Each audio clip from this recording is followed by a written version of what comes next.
I never thought a simple parking spot could change everything. My name's David, and I've lived in this neighborhood for over 20 years. I am a retired firefighter.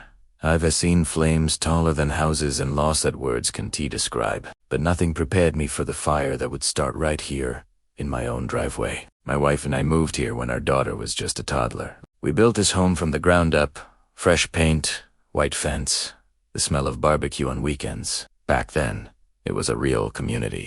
Neighbors waved, helped each other fix things, shared stories.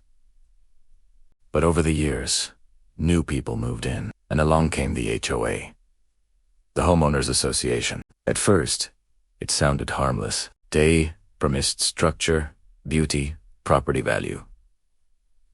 What they brought instead was control. Slowly, they started changing rules. Mailbox height, grass length, even what shade of beige you could paint your house. I stayed quiet. I figured, let them have their little power trip. I'd fought real fires. This wasn't worth my time. But then, one day, they crossed a line I couldn't ignore. It started on an ordinary Tuesday. I came home from my daughter's college graduation, one of the proudest days of my life. I pulled into the neighborhood, still wearing my suit, smiling, heart full. But when I reached my driveway, something felt off. My usual parking spot, the one right in front of my house, the one I'd parked in for 2 decades, was gone. In its place was a shiny new blue sign that read, "Reserved for HOA board members." I thought it had to be a mistake. So I parked anyway, carried my daughter's bags inside, and the next morning, I called the HOA office. That's when I met her. Karen. Yes, her name really was Karen.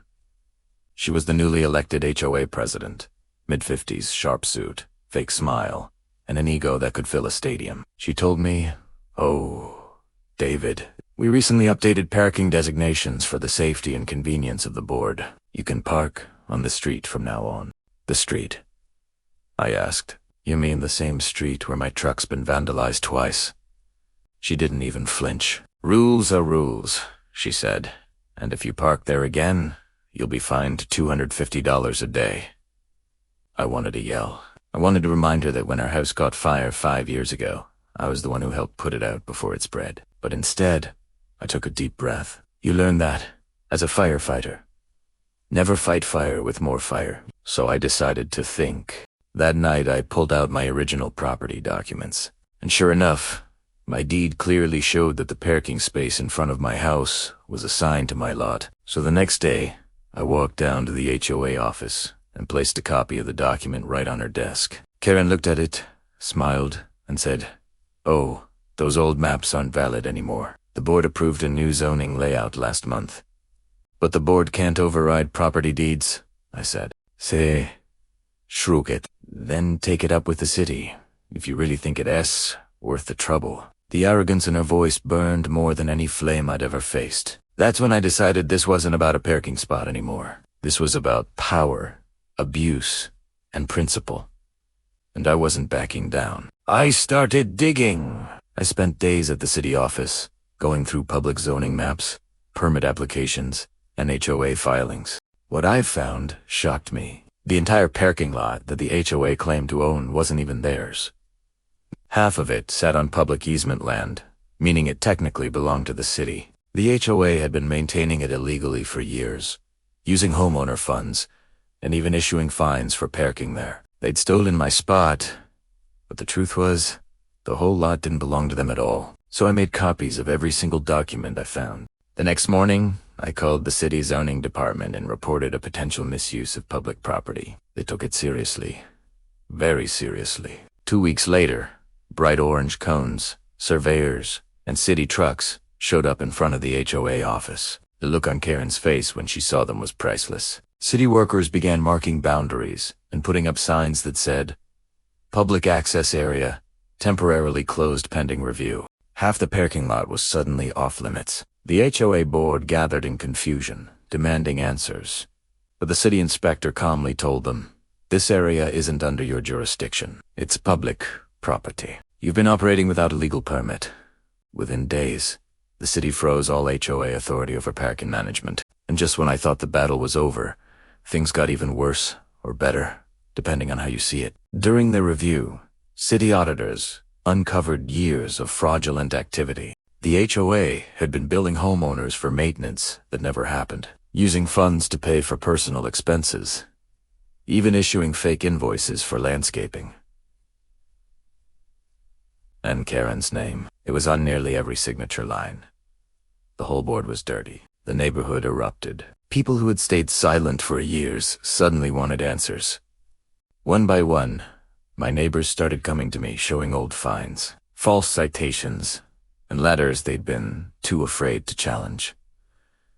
It wasn't just me. The HOA had been exploiting everyone. That's when I came up with my final move, the one they never saw coming. When the city officially reclaimed the easement land, I filed for a temporary use permit under a community program that allows residents to maintain public spaces for neighborhood benefit. My application, a free parking zone, open to all residents and guests, with a sign that read, "Community parking, no HOA authority."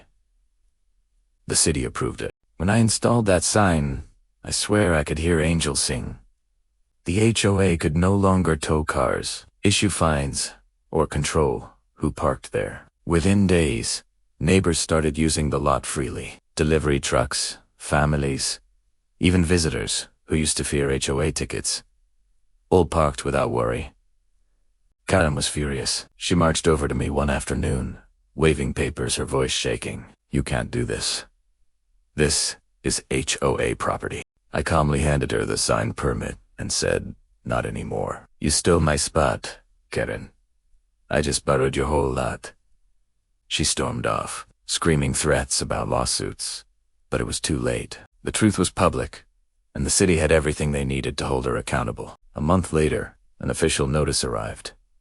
The entire HOA board was under investigation for financial misconduct. Karen was forced to resign. But that wasn't the best part. The neighborhood finally woke up. We held a special election and voted in a new, honest board. People who cared about community, not control. They refunded illegal fines, stopped unnecessary fees, and banned petty violations like unauthorized mailbox colors. For the first time in years, people smiled again. I still remember the first evening after everything settled. The sun was setting. The air smelled like fresh-cut grass, and I parked my truck right in front of the HOA office.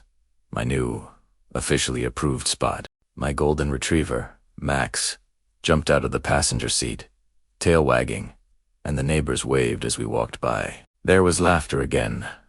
Real, human laughter. On the wall of the parking lot, I hung a custom-made sign that said, "Reserved for the people." Because that's what it was always supposed to be about. Not rules, not fines, not power, but people. Looking back now, I realized this wasn't just about revenge. It was about justice. About standing up to bullies who hide behind paperwork and policies. About reminding a community that silence only gives power to the wrong people. Sometimes, the greatest battles aren't fought with fists or fire. They're fought with patience, truth, and courage. And sometimes, victory doesn't look like revenge. It looks like peace. They stole my parking spot. So, I took their whole lot, and in doing so, I gave my neighborhood its soul back.